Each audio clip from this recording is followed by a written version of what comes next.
আসসালামু আলাইকুম গাইস। আজকে আমরা দুপুরবেলা একটু দোকান তাড়াতাড়ি বন্ধ করতেছি, কারণ আমাদের কাছে একটা ইনভাইটেশন আসছে। আমার এক বড় ভাইয়ের খাতনা বাড়িতে দাওয়াত খাইতে যাচ্ছি।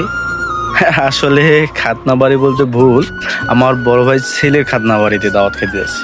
এই জন্য আমি এবং আমার ছোট ভাই এবং আমার এক চাচু মিলে তিনজনে মিলে আমরা গন্তব্যে পৌঁছানো শুরু করলাম।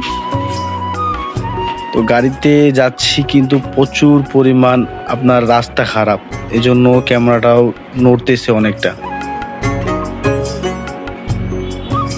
অনেক সুন্দর চারপাশে রাস্তা, যদিও গ্রামের পরিবেশ, কিন্তু পরিবেশ খুব একটা খারাপ না।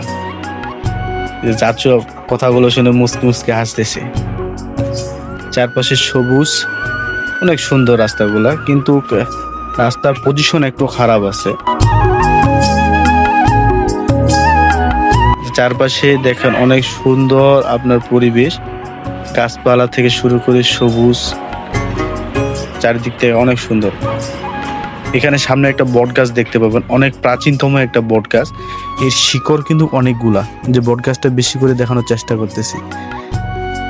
এই যে আমি আবার হাই জানাইলাম, এই যে উনি আঙ্কেলও হাই জানাচ্ছে। বট গাছটা অনেক সুন্দর, কিন্তু প্রাচীনতম বট গাছ তো। এই যে একটা ব্রিজ পার হলাম, অনেক ধাক্কা এই ব্রিজে।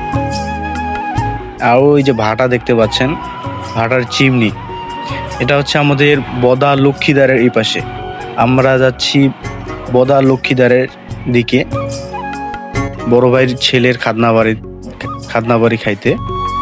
তো আসলে কি, যেহেতু বড় ভাই দাওয়াত দিয়েছে সেজন্য যাইতেছি। আর সময় শেষের দিকে। ভালো থাকেন, আসসালামু আলাইকুম।